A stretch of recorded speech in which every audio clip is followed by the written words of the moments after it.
Road રસ્તા એકલા પહોળા કરી નાખવાથી ડેવલપમેન્ટ નથી થઈ જવાનું. આપણા બધાની અવેરનેસ જેટલીની જેટલી વધતી જશે, આપણે કેવી રીતે વધવું છે, કેવી રીતે આગળ વધવું છે.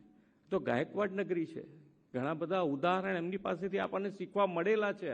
આપણી સંસ્કૃતિમાંથી પણ આપણને શીખવા મળેલા છે.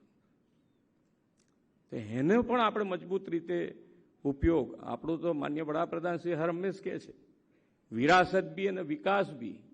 વિરાસત આપણી સંસ્કૃતિનો મજબૂત પાયો પકડી રાખીને આગળ વધવાનું, એને છોડી દઈને આગળ નથી વધવાનું. મિશન લાઈફમાં એ જ છે મેઇન, કે આપણી રોજબરોજની જિંદગીમાં આપણે પર્યાવરણની જાળવણી સાથે કેવી રીતે જીવી શકીએ. સવારે ઉઠીએ તે સાથે સૂઈ જઈએ ત્યાં સુધી પર્યાવરણની જાળવણી કેવી રીતે રખાય. પાણી બચાવવું એ પણ આપણી પર્યાવરણની જાળવણી છે.